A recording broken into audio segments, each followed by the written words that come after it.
Hello and welcome to the 2025 EduTalk series hosted by Biotone EduPartner School Program, and massage industry experts. With the continued interest and popularity of the EduTalk series, Biotone continues to support virtual learning and building massage community by connecting you with industry experts who shared their knowledge and expertise on topics not only for class discussion, but career success.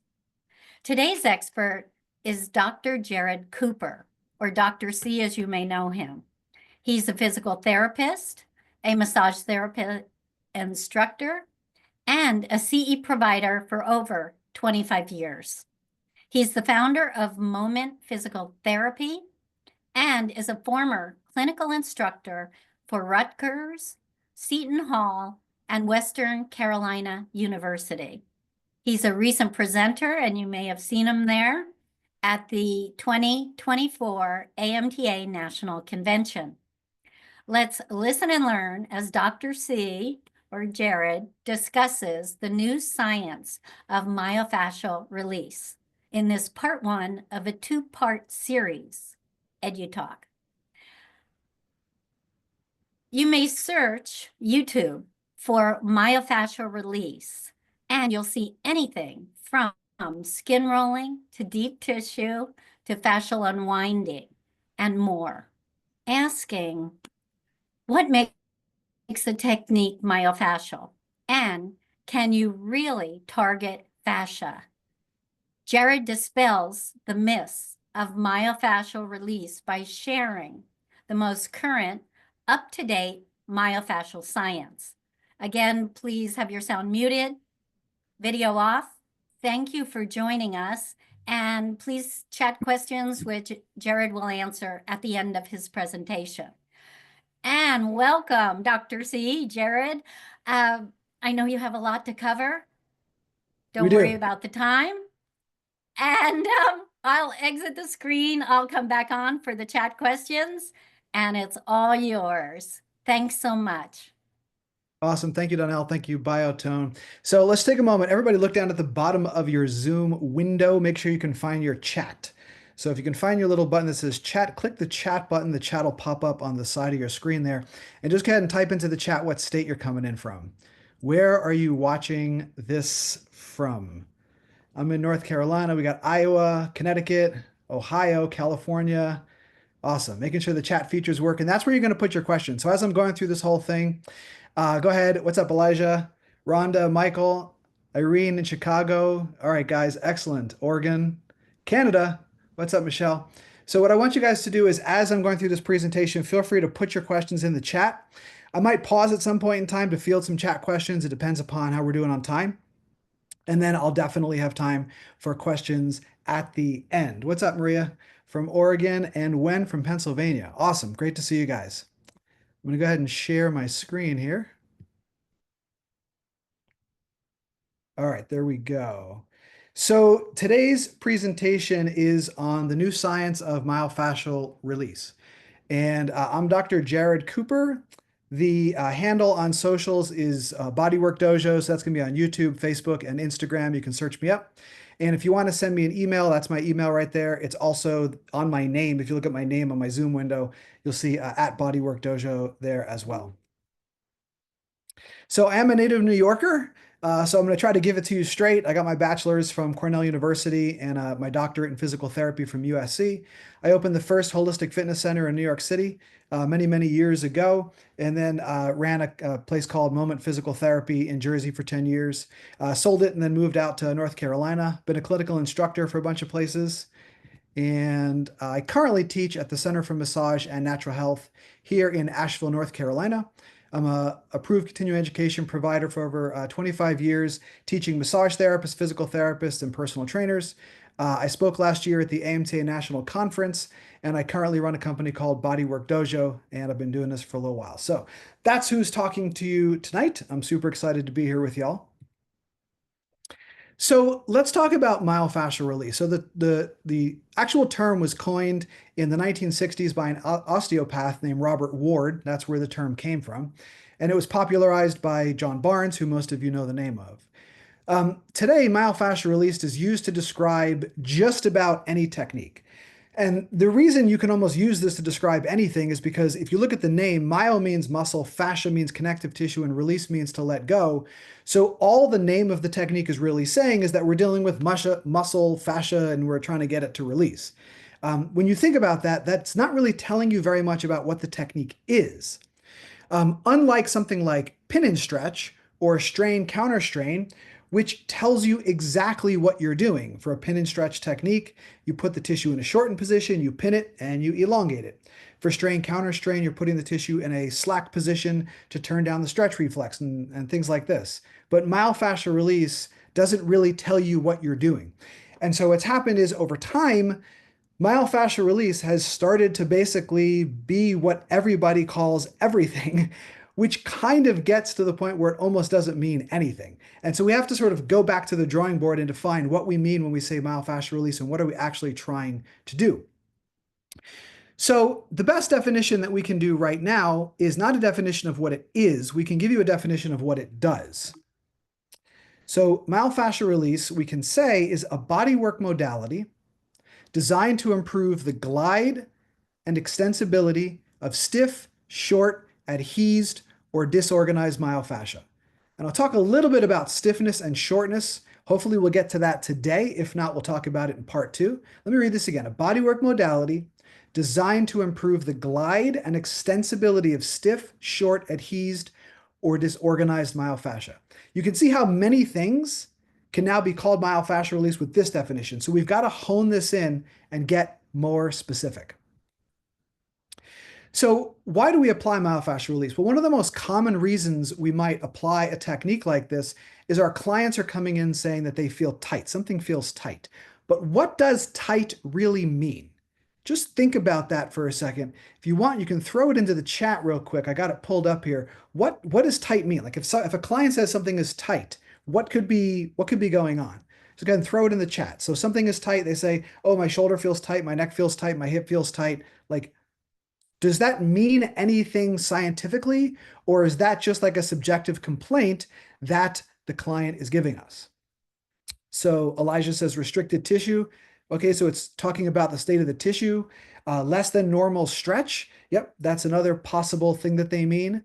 Although, of course, you know, the client can't really feel how flexible they are when they're at neutral, but they might say, well, I'm just standing here and my neck feels tight. Andre says an aching that they have, restricted movement, loss of range of motion. Yeah, I mean, if you haven't caught on yet, tight can pretty much mean anything. It's just a word used by your client to describe any number of things. So muscle soreness, which is low-grade inflammation, is going to feel tight. If you've ever done a hard workout in the gym and your butt's really sore, your shoulders are really sore, you feel tight. Now, you're not actually testing tight, you just feel tight. Trigger points will cause a muscle to ache and feel tight. Overstretched tissue will actually feel tight. If you have a client who has a depressed scapula, they'll actually complain of chronic tightness in the upper trapezius and the levator scapula because that stuff is taut. And so they say it feels tight. Does it need to be stretched? No, it's already overstretched. Hypertonicity, which is something like spasm or cramping, that'll feel tight. And that responds to something very different than muscle soreness, which responds to something very different than overstretched tissue.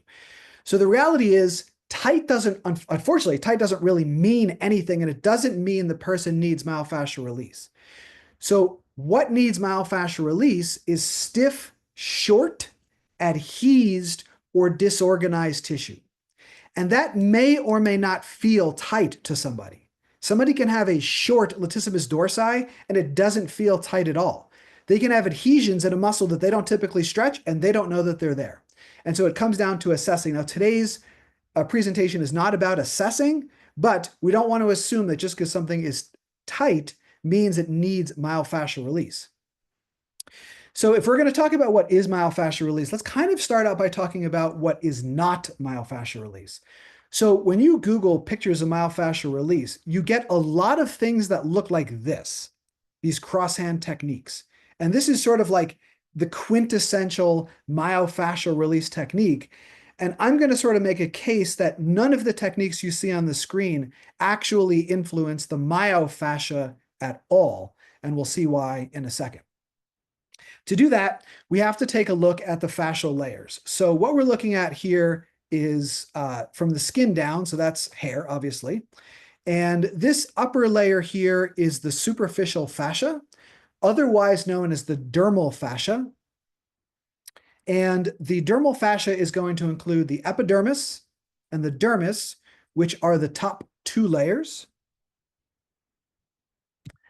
It's also going to include the superficial retinacula cutis, the fat, the superficial fascial membrane, the deep retinacula cutis fibers, and the deep fascial membrane. So what are these little retinaculus cutis fibers? Think about them as tiny little skin ligaments that tether your skin to something. Now, they don't tether it to the muscle. We'll see why in a second, but they tether it to something. And what that does is it prevents you from having the ability to literally take your skin and wrap it around your body. If you didn't have retinaculus cutis fibers, you would actually be able to move your skin, like literally like a suit, around your body like this and kind of like turn it around. So that's what those fibers do. They prevent that from happening.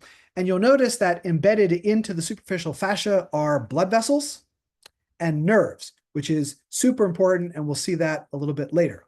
Now, don't let this word deep fascial membrane confuse you. The deep fascial membrane is not your deep fascia. It is just deep relative to the superficial fascial membrane, but it's just a membrane in the superficial fascia. So all of this that you see right now is superficial fascia or dermal fascia.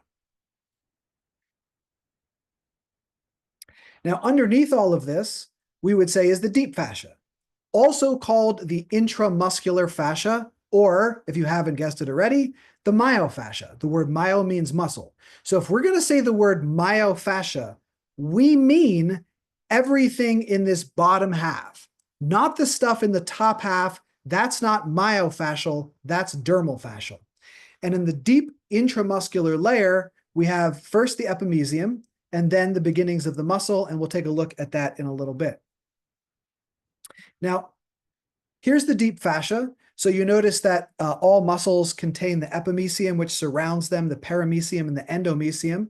And they basically create these compartments around the muscle that invest inside the muscle and then invest each individual fiber. And when we say myofascia, this is the connective tissue that we're talking about. It is deep. So if we're taking the biceps, for example, if we're looking at the biceps myofascia, that myofascia can be up to 2 inches underneath. In the thigh, it can be up to 3 inches underneath. So we're not talking about the superficial layer. We're talking about the stuff that is deep inside the body. That is what the myofascia is. So in an article, The Structure and Role of Intramuscular Connective Tissue in Muscle Function, each individual muscle is surrounded by epimysium connective tissue. And within the muscle, there are 2 distinct extracellular matrix structures, the paramysium, endomysium. Together, these 3 extracellular matrix structures make up the intramuscular connective tissue. So that is the myofascia. Now, I want you to notice something that most people miss when they look at this. And that's that little layer right there. So take a look at the space between the superficial fascia and the deep intramuscular fascia, and you're going to see a layer called the hyaluronic acid layer. Now, what is hyaluronic acid? Hyaluronic acid is the slippery, silky stuff like egg yolk that lives between all the fascial layers in the body and is also the main constituent of synovial fluid.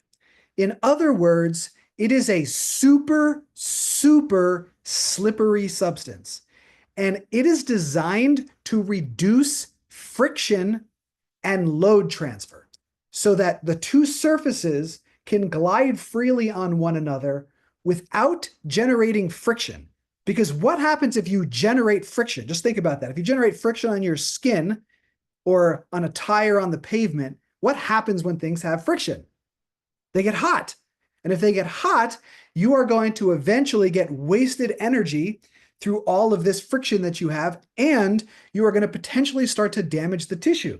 If you've ever scuffed the bottom of your shoe enough, you know that if you look at the bottom of your shoe, there's no more tread.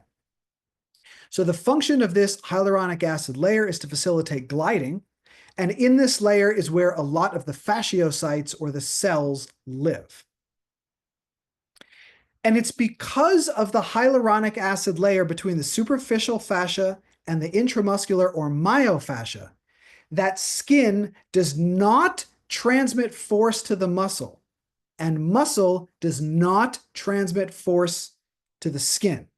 I want you to think about that for a second in the context of a crosshand technique or techniques that push and pull on just the skin layer and are being touted as myofascial techniques. The only place in the human body where your muscle and your skin are attached to each other is in your face. And that is because you need to make facial expressions like a smile or frown. So your face, literally your skin of your face is attached to the muscles. There are literally tendons that go from your face muscles to the skin of your face. Nowhere in the rest of your body do you have these tendons, and therefore your skin and muscle move independently. And you know this because if you were to contract a muscle in your body and you did not have this hyaluronic acid layer, every time you contracted a muscle, your skin would move on your body. And that doesn't happen. But do you know where it does happen? It happens in horses. So horses and some other mammals, you've probably seen this, they have a muscle around their rib cage called let's see if I can say this right, the panniculus carnosus. And this is the muscle that makes them go like this. Everybody do it with me. Where the skin of their body shakes back and forth to shake off flies. So we don't have that, but horses and other mammals do. Therefore, pushing and pulling on the skin does not influence the myofascia.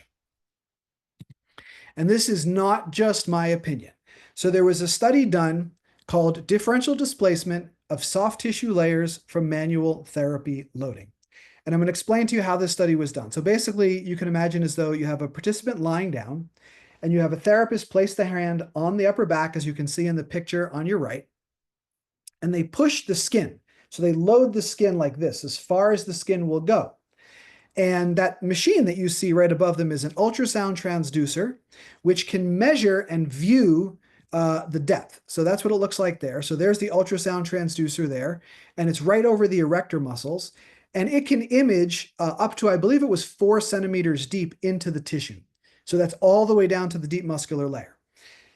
And so what they do is they push and pull on the skin, and they see how much does the muscle move when you push and pull on the skin in the thoracic region.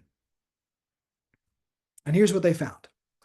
When you maximally load the skin, the muscle displaces 1.2 approximately millimeters at the most. So just think about that. Let's think about how big like a millimeter is. Like a millimeter is like that much. So when you maximally load the skin using a crosshand myofascial technique or a myofascial technique that pushes the skin like this and tries to pull and drag on the skin, the muscle underneath is being displaced a little over a millimeter. To displace the muscle several centimeters, all you have to do is put it on stretch. So just to give you some concept there, like that's several centimeters of excursion. This is no more than a millimeter or 2 of excursion. So basically, treating the skin does not influence the muscle. The deformation does not extend into the deep myofascial layer more than a few millimeters, and this is due to the hyaluronic acid layer. Okay. A lot of you might be thinking, yeah, but those techniques are effective. When I do crosshand techniques or I do skin stretching on somebody, there is a change in their flexibility, in how they're feeling. And I'm going to say, yes, 100% there is a change.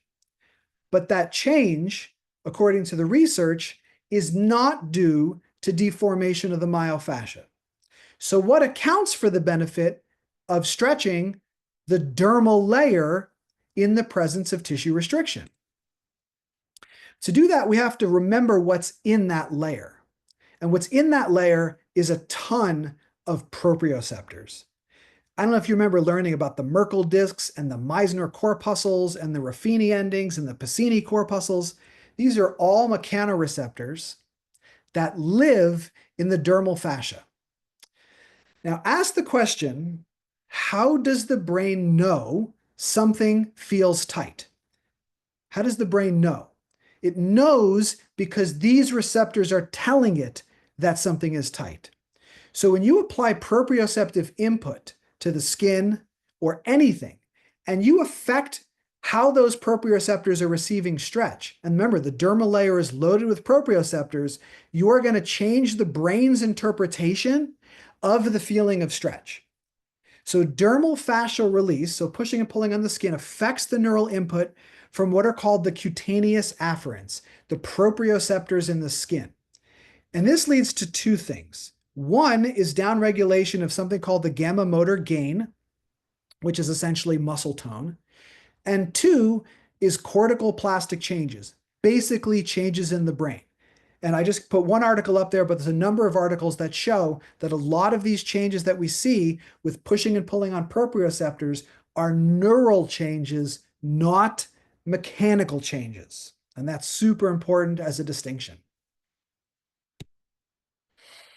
So we can then say, okay, maybe we should call it fascial release, and maybe there's more than one kind of fascial release. So if you look on the screen right now, none of those things at the top are myofascial release, but they're still awesome. Dermal fascial release is awesome, but it's not myofascial release. If you do the same thing to joints, you get something you might call arthrofascial release or osteofascial release. If you do it to an organs, we would call it viscerofascial release.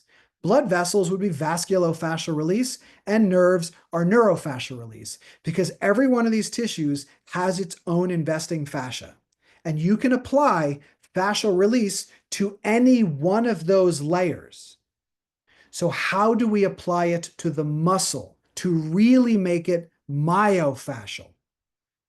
To do that, we have to influence the deep muscular fascia, namely the epi, peri, endomysium, and the intramuscular septa, or the spaces between the muscles.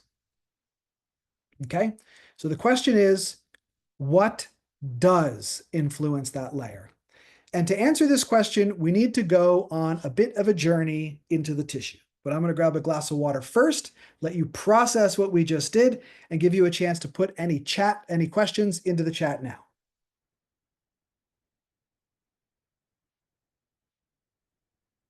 All right. Frodo Baggins, into the myofascia we come. And to do that, we have to take a little bit of a dive into what connective tissue is actually made of. So if we take a look at connective tissue, all connective tissue, and I mean all connective tissue, is composed of the same components. The first thing connective tissue has is cells. If it's the fascia, it's a fascioblast. If it's other connective tissue, it might be a fibroblast or an osteoblast in bone or a chondroblast in cartilage. So it has some sort of cell that generates and organizes the stuff around it, which we'll see in a second. The second component is you have the matrix, or the extracellular matrix, which is the coolest name of anything in the human body, I think. And the matrix is composed of two things. One is ground substance. And ground substance, of course, contains hyaluronic acid and other things like proteoglycans and glucosaminoglycans. And it's basically like a honey-like material. It's kind of gooey. It can get thinner. It can get thicker, which means it's viscoelastic in its property, or it's viscous in its property. But it basically behaves like honey. So what happens when you stir honey, right? If you have cold honey and you stir it, you add heat to the honey when you stir it. So what happens to it? Well, it becomes less viscous. It becomes more like a liquid. And then what happens when you cool the honey? It becomes more viscous. And this stuff behaves exactly the same way. So you have the ground substance and you have the fibers, namely collagen, elastin, and reticular fibers. We're going to focus mostly on collagen because collagen is the stuff that pretty much limits mobility. And so we'll focus on that. And collagen behaves like a rubber band or an elastic band. Okay. The collagen fibers have some degree of give to them, right? But they are essentially like rubber. Like they want to return back to their original shape. If you pull on them slowly, they'll kind of creep apart. but they're very, very different than honey. Namely, when you pour honey onto the table, it doesn't reform back into the jar. But when you pull on fibers in connective tissue and let go, everything wants to go back. Okay? I want you to keep that in mind as we go through this. So here are the three components: cells, ground substance, and fibers. And we're going to focus mostly on collagen. Now, here's the relationship between these three things. The cells monitor and keep the health of the ground substance. And the ground substance, the health of the ground substance, dictates the health of the cells. So when the ground substance becomes nasty from inflammation, the cells can't move around as well and do what they need to do, which makes the ground substance more unhealthy. And the cells are constantly cleaning out the ground substance. So there's a symbiotic relationship between the cells and the ground substance. Secondly, the cells make and organize the collagen. That's their job. And remember, the collagen is floating around or embedded in the ground substance. So let's first look at this relationship between the cells and the ground substance a little more closely. So cell locomotion and focal adhesions are regulated by substrate flexibility. Simply put, in this study, they found that the ability of the cells, they can survey the mechanical properties of their surrounding environment. The cells are literally looking at the ground substance to see if it's healthy. In another study, they found that the cells basically look at the stiffness of the ground substance, and based on the stiffness of the ground substance, it will influence whether those cells differentiate properly and whether or not they generate disease or have the ability to regenerate. So literally, the health of the ground substance influences the cells, and the cells monitor the ground substance. In addition, the stiffness of the ground substance plays a key role in the behavior of those cells, so that when the ground substance gets stiffer, remember, more viscous, like thicker honey, the cells can't do stuff well. And including, they have a tendency towards malignancy based on the health of the ground substance. Okay, now let's look at the relationship between the cells and the fibers. So I want you to imagine as though you had a petri dish, right? If you remember back from like grade school science, a petri dish is like those dishes where they put a little bit of like agar on the bottom of it and you can like grow cells on it. So imagine they took a petri dish like this, okay? And they dump a bunch of collagen onto the petri dish, all right? So what you're looking at in picture A is essentially a petri dish with collagen sitting on it. And then they take fibroblasts like little paratroopers, and they drop the fibroblasts into the center of the ball of collagen. And this is what happens. And if this is a wow for you, put wow in the chat. The fibroblasts literally start to go to work organizing the collagen around them.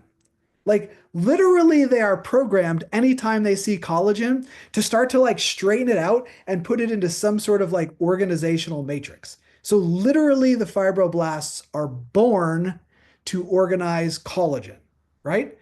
The problem is they don't know which way to organize the collagen on a petri dish. And we'll see in a little while why that's so different than what's going on in the body. So this is what those fibroblasts look like. This is the same fibroblast on the left and on the right a few seconds later. And what the fibroblasts have the ability to do is they have the ability to change their shape really quickly. And they do this because they contain something in their cytoskeleton called actin. And if you remember, actin and myosin are what's in muscle. And in these cells are something called actin, just the protein actin, and that actin can pull on the cytoskeleton and change the shape of the fibroblast every couple of seconds so that the fibroblast can spit collagen out in different directions. And it's doing that by monitoring the space around it. So on the right-hand side is just a model of what I just showed you. So you have the cell in the middle and the extracellular matrix. And you've got these collagen fibers that are leaning up against the sides of the cell.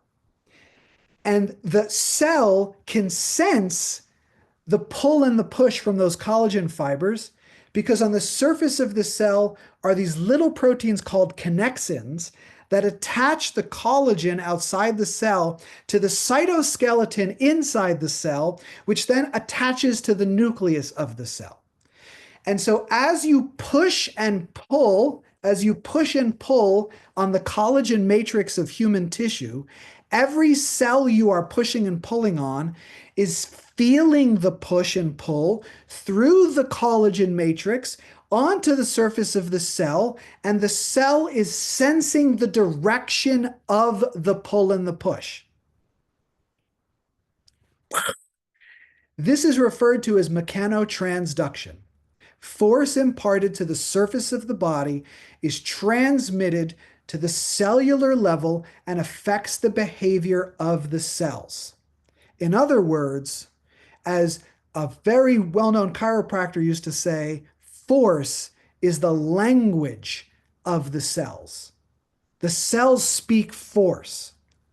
So if you're trying to remodel the myofascia, but your technique is not imparting force to the myofascia will not remodel because mechanotransduction can't occur because there isn't force transmitted through the hyaluronic acid layer. So here is a study that looks at this. Local sensing of force and geometry is transduced into biomechanical signals that result in cellular responses, what I was just explaining to you. Now, if you look at the ligament on the left, this is the inner knee ligament, the medial collateral ligament of a rat. Now, I don't believe in any animal studies, but they are done, and I'm going to show you one here. So they take a rat, they do a little lesion to the medial collateral ligament with a little scalpel, unfortunately. And then the middle picture is what happens if you don't treat the rat 4 weeks later. And you can see that the medial collateral ligament looks very disorganized, right? However, the picture on the right is what happens if you treat the rat ligament with a technique like myofascial release. That literally the technique of treating the rat ligament with myofascial release changes the way in which the cells remodel the collagen in process. It's like another wow. Give me another wow in the chat if you're like, holy cow, this is what manual therapy does if you do it in a way that talks to the cells. Super wow. So we take a look at this and we have the initial state of the box. And this is supposed to represent like a collagen matrix. When you deform the collagen matrix, right? Deform the collagen matrix. What happens is as it deforms, the collagen fibers become closer together in some areas and the cells group those together so that when you remove the force and everything wants to go back, you'll notice on the picture on the right, some of the collagen fibers don't go back. So every time you work on somebody doing a technique, some stuff changes, but that's why it doesn't take one session, because there's no way for the cells to remodel the entire thing all at once. They can only remodel collagen fibers that are next to each other. And so as you deform the tissue, some of those collagen fibers get remodeled and some don't. And you get this thing where you apply stress to the tissue and it wants to go back. Remember, it's a rubber band. It wants to go back, but some of that change becomes irreversible. And this is what is called plastic deformation, or the other term that you might have heard of is remodeling. So we're back to this stuff, and now we have to go into something a little tangential and we'll come back. I want to explain the difference between tissue stiffness and tissue shortness. So imagine as though the person on the left-hand side has normal length of the hamstring and back muscles because they can touch their toes. You might think it's a little bit tight, but whatever. We'll call that normal. Now, as this person bends over, person B, you'll notice they can't touch their toes. But the question is their hamstring stiff or short?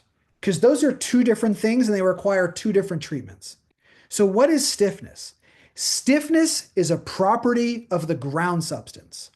It means the honey is thick. The taffy will not stress out. because it's cold and it's thick or it's inflamed or it's gunky. It's a ground substance phenomenon. And how do you make honey less stiff? You stir it. How do you make a hamstring less stiff? Yeah, you stir it. You do any technique you want, and you will reduce the stiffness of the hamstring.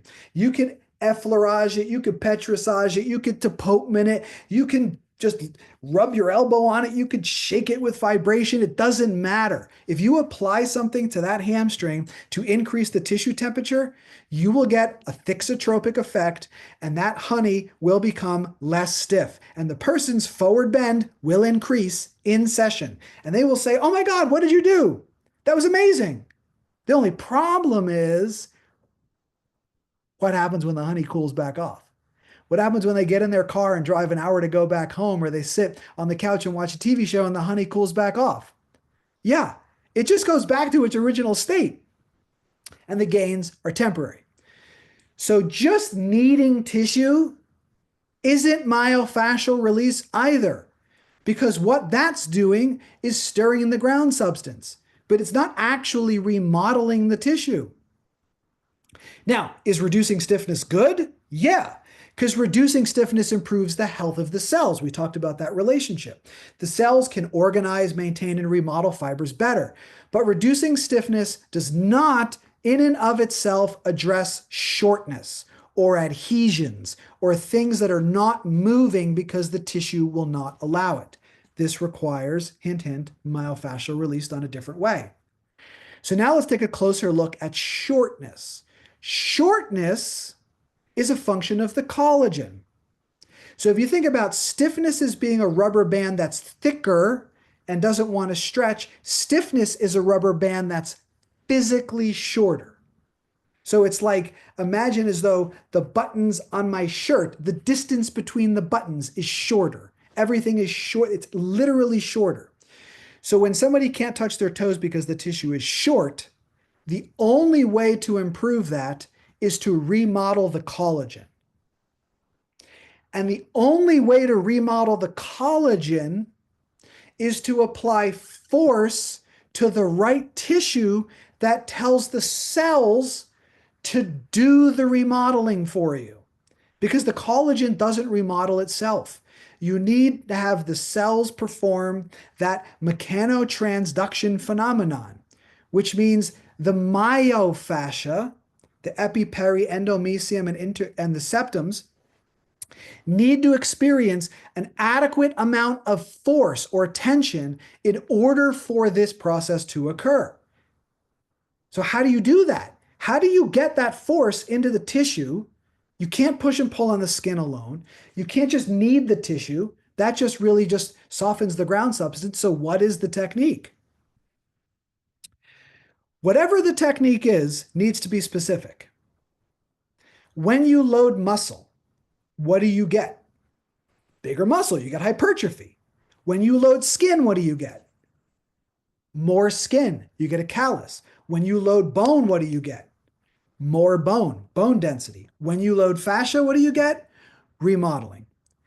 You need a very specific demand to the fascia to convince the fascia, namely the cells, that they need to go to work, spend energy to remodel the tissue.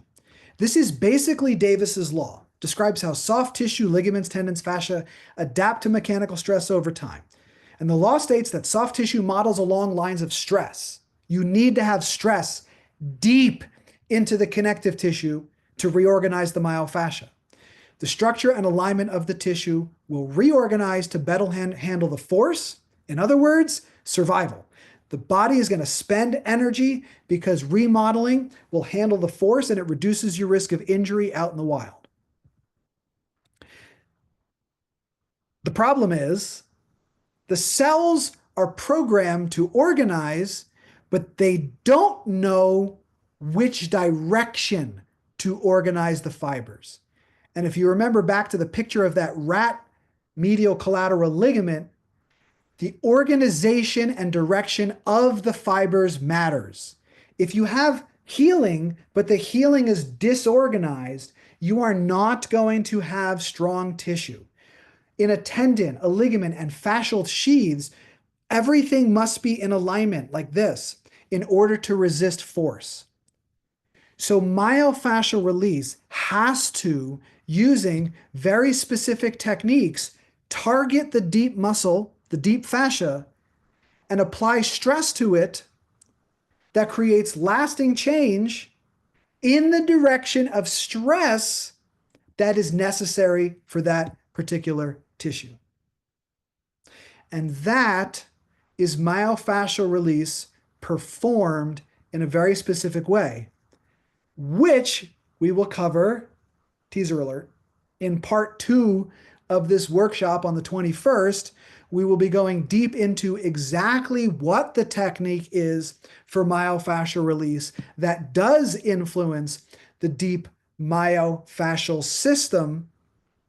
We now learned that pushing and pulling on the skin won't do it. That's awesome, but it's dermal fascial. We know that kneading tissue will not do it. That just stirs the honey and the ground substance. We need something that tells those cells what to do with the collagen matrix deep in the muscle. And that is, in my opinion, the only thing we should be calling myofascial. And we should be applying different names for the other fascial tissues that we work with: dermal fascia, vasculofascial, visceral fascial, neurofascial, and so on. All right, so that concludes part 1 of the new science of myofascial release. I am going to stop my share, bring my face full screen. Now is your chance to go ahead into that chat if you haven't asked a question yet, and type that question in. And I am going to scroll up in through the chat and see what kind of questions we got. And I will start answering them as soon as I find the first one. But now is your chance. Go ahead into the chat and type up any questions you have. It can be about this particular lecture or anything about fascia or myofascia that you have related to this topic. Okay. Deep breath. Great. Someone, Elijah, is asking a question that I had in my mind. How Yeah. does nutrition and hydration affect the collagen matrix? The short answer is yes. So the hyaluronic acid, the proteoglycans, and the glucosaminoglycans in the hyaluronic acid are hydrophilic. Philic means love, like a philanthropist, and hydro is water. So hydrophilic means that hyaluronic acid wants to absorb water. So if the person is not hydrated, so they don't have enough water on board, they're going to have a hard time hydrating their fascia. The other part of that is, what about nutrition? So nutrition plays a big part because everything that collagen is made of is a protein. So collagen is made of proteins. So the number one thing you can do if you want to not produce collagen and essentially build your matrix is don't consume enough protein. Like, protein is the substrate building block. Carbohydrate and fat are the fuels that fuel the building. Now, fat, of course, is used also for other things. It's what is the outside the cell membrane and so on and so forth. But you need enough protein in the diet to fuel the damage that goes on. Now, apart from that, you've also got the micronutrients, which are going to be the elements and vitamins and minerals, which are necessary in small amounts to make sure that occurs. Now, that's the good stuff that you need. The bad stuff that you don't need is anything that causes inflammation. Inflammation, which of course, hopefully you know, is like sugar. And many people also believe gluten, at least it is for me, but sugar is the big one. So if you essentially eat a pro-inflammatory diet, what is going to happen to your ground substance? Your ground substance is going to become more viscous because you are going to get a low-grade inflammation systemically and going to prevent the cells from moving around as easily and reorganizing the matrix. So the health of the connective tissue is highly dependent on the health of the ground substance, and your nutritional profile will determine if you have the building blocks for the building the matrix profile, and if you have anything that's causing inflammation, which is going to thicken the ground substance. So both of those things are super important. I'd like to address Britt's question. Sure. She came in late. And for those of you who have not attended an EduTalk in the past, tomorrow you'll receive a follow-up email with a link to the recording. You'll receive a copy of the PowerPoint with room to take notes on. And Jared's contact information will be there as well. So watch your inbox for the follow-up email. If you do not see it by early afternoon, please check your spam or junk folder. I'm also going to put And that up right there if you guys. Jared, so I want to go back to Elijah's nutrition question. Yeah. I have friends that put collagen in their coffee. I mean, does that actually help the body in any way, or do you have to have huge amounts of sprinkling collagen products No, you're in going to you're going to coffees or consume juices? I mean, no, you're going to consume the collagen, and your protease enzymes are going to break the collagen down into the amino acids, just like they do anything else. So when you consume steak, steak is loaded with collagen, right? I mean, if you look at steak, right, all those little fibers that go in, that's collagen. So when you eat meat, you're eating collagen. When you eat plants, you're eating collagen. Like you're always eating collagen. And then your body's going to take that collagen, and because collagen is made of protein, it's going to apply an enzyme called protease, and it's going to break that collagen down into amino acids. So having collagen supplements there's no evidence to suggest that it's going to be helpful. It's just basically giving your body uh, sort of the amino acid you can get from food. Yeah. okay, great. And I am curious from those of you that are still on, if you want to put in the chat, if you don't have a question, you can put in your one key takeaway. Like, what is the one thing that you took away from today's presentation where you were like either mind blown or like, I didn't know that, or holy crap, that's interesting, or I'm going to use that on, with my next client on Monday. You can also put in the chat any sort of takeaway, because your key takeaways that were takeaways for you, other people can notice those key takeaways and be like, oh yeah, that was a really big key takeaway for me. So Elijah wrote, are pictures of dehydrated fascia really just pics of hyaluronic acid out of whack? Elijah, I don't fully understand the question. Are pictures of dehydrated fascia? No, dehydrated fascia is usually going to be embalmed. So when you see those pictures of dehydrated fascia, that's usually what you're looking at is embalmed fascia. And so the embalming process removes all the liquid. So you end up with dehydrated fascia when you embalm things. So that's why it looks like that. Uh, Oh, yep. Michael is asking, does myofascial release effective for stress-related muscle stiffness or for addressing pain from body injuries? Does myofascial release effective for stress-related muscle stiffness or for addressing pain from body injuries?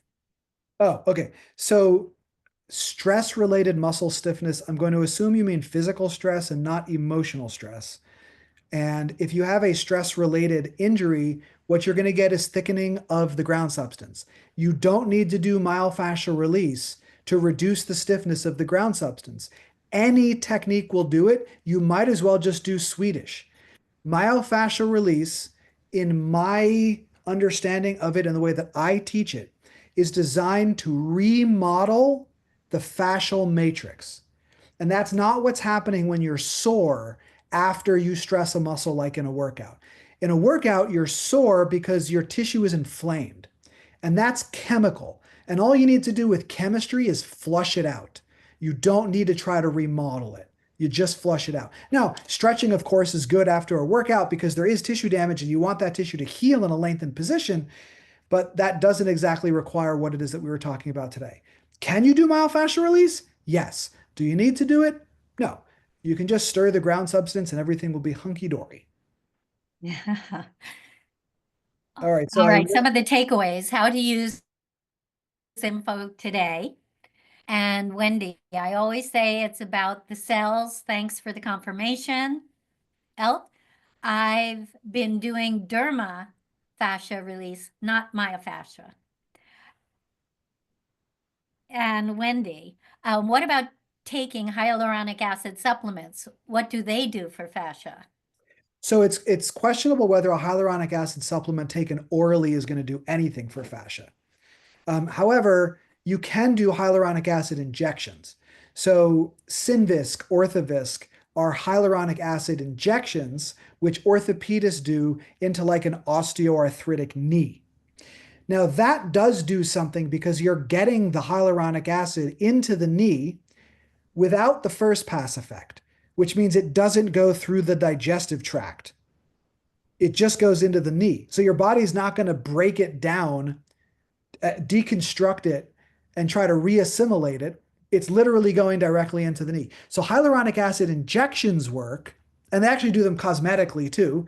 I think hyaluronic acid is what's used for like when they do lip injections to make the lips look cuter and stuff like this. So, and they do it under the eyelids to get rid of the crow's feet over here. So hyaluronic acid does work when injected.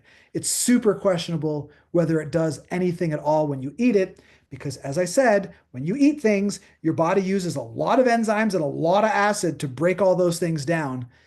So it's probably not going to do anything. There's no research to suggest that it does. Let's, And Cynthia, yep, clarifying myofascial release is helpful. Looking forward to next time and the rest of the story. that's So right. We let me got just half the story today. mention, that's it. Let me just mention next time is Tuesday, January 21st. The RSVP form will be open tomorrow on biotone.com. I'll also include a link to the RSVP page in the follow-up email, so you can watch the recording again, look at the handout, see Jared's contact information, and RSVP for his next talk. Yes, January 21st, Tuesday. And I just want to say, wow, not for when you called for it, but wow, what an engaging and interesting edu talk. Thank you. And I So love how you use your shirt as a prop. So a lot of good information shared. cool. I wanted to just direct everybody's attention real quick to the chat. I just put a quick link in the chat. And for those of you that are interested in myofascial release, but using cups, I teach a course on myofascial cupping, which is an amazing course. It's 3 credits. It's all online. It basically takes you from never having done cupping to using cupping in a myofascial way to do all sorts of different stuff. So if you are interested in that course, click on the link that is in the chat right now. It's physiosecrets.com/MFC. And that is my cupping course. You can also find it on my website, which is physiosecrets.com, which will soon be rebranded as Bodywork Dojo, but it's not yet, but it will be shortly. And so that is probably the best course for you if you want to learn about how to use cupping in order to do all sorts of stuff, including remodel the myofascial system using cups. So that is my offer to Well, anybody who is on excellent. right now. I will include this link in the follow-up email as well. Awesome. So if you We got a don't lot have of pen time. and pencil handy, Thank you, Wendy. Appreciate look you. for it. Thank you, Meryl. Thank you, Elizabeth. Thank you for the thank you. I appreciate your compliments. So let me just mention the upcoming Edu Talks, which is we also do the EduTalk Diabetes series, and many of you have clients or family members or friends with diabetes. The EduTalk Diabetes series also takes place on Tuesdays, and on January 14th, we have Michael Shea presenting part 2 of causes and care of type 2 diabetes. You can view part 1 in the archive library on biotone.com under the EduTalk tab for diabetes. January 21st, we hope you'll all be there again. Jared will be presenting part 2, myofascial release, clinical strategies, part 2. And then looking into February, we'll have Anita Shannon, if you know her from ACE cupping or vacuum therapies, and Garrett Brown will be presenting therapeutic benefits and effects of magnetic therapy. So that's the next 3 EduTalks coming up. Please watch your inbox for the follow-up. Again, check spam if you don't see it by early afternoon. And Jared, is there anything in closing that you wanted to add? Yeah, Elijah wanted to know if there's any myofascial release CEUs coming up. Yeah, we have an entire 2025 calendar, which will launch in a little bit, of a whole series of courses that will be going on in 2025 into 2026. And so stay tuned for those. They're in the works. It's been a crazy last couple of months with the storm in Asheville and things going haywire, and then Christmas and then New Year's. But yeah, we have a 2025 calendar. You can find it on physiosecrets.com. Or you can go to bodyworkdojo.com and it will forward you to Physio Secrets. Now, the new website will be Bodywork Dojo, and that will be launching hopefully next month as well. So, yeah, we have a whole set of live courses coming out and online courses as well. And the newest course we just launched, Advanced Body Work for the Neck and Lower Back, is also out right now and on the website. So, be sure to check that out. I hope to see you guys on the 21st for part 2, where we'll be talking about actually how you get at the myofascia for real, for real. I have another question. Sure. And Michael, just FYI, you're direct messaging me. Michael is asking, are you using myofascial release as add-on to your massage modality, or you can administer it by itself?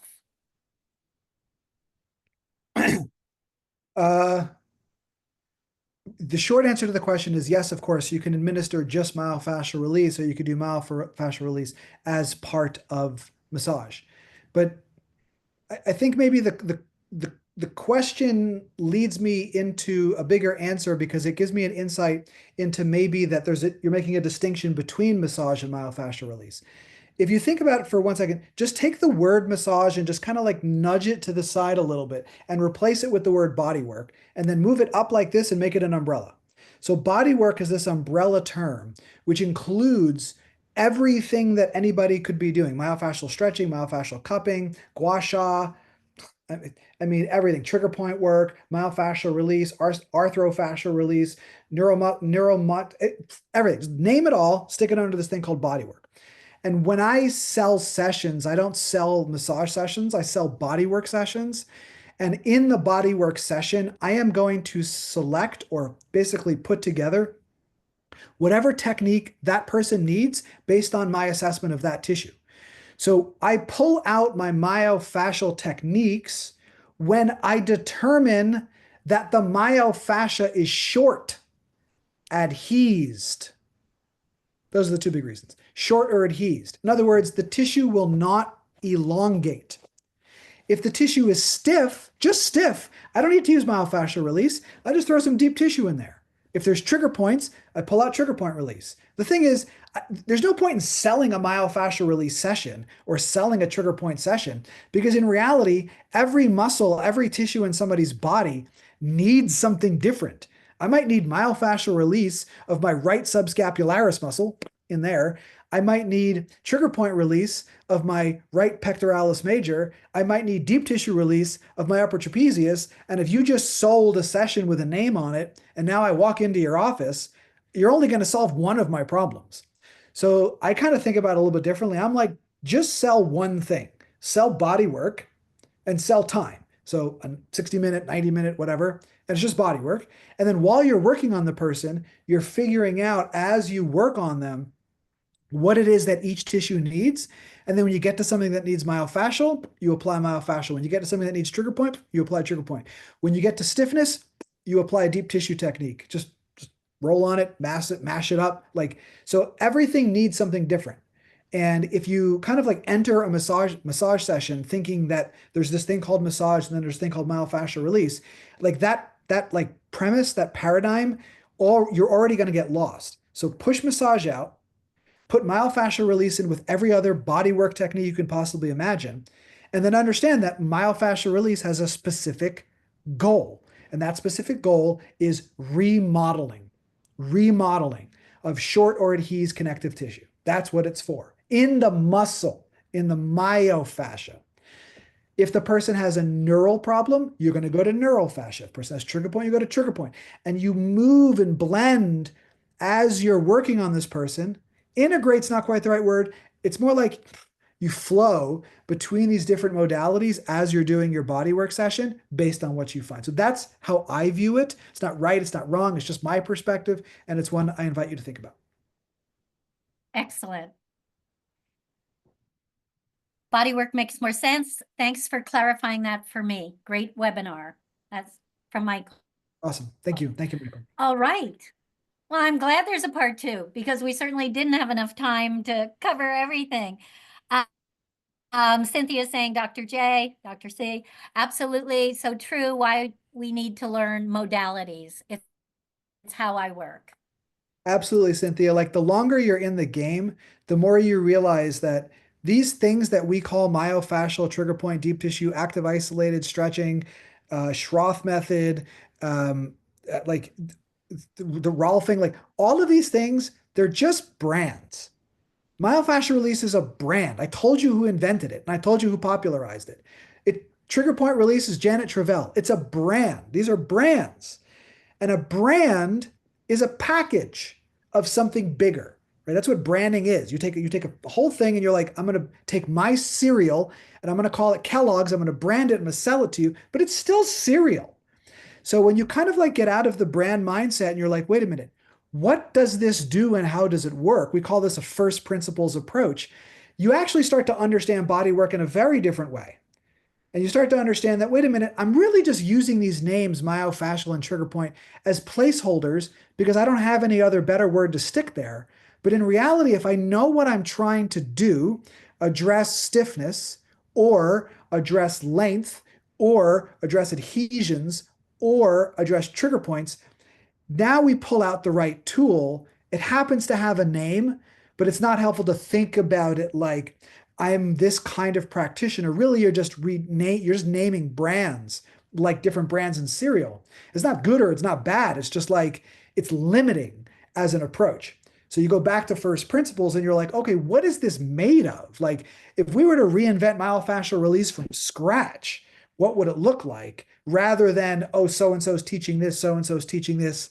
I don't really know the difference, so I'll just try them both. It's like, no, no, no.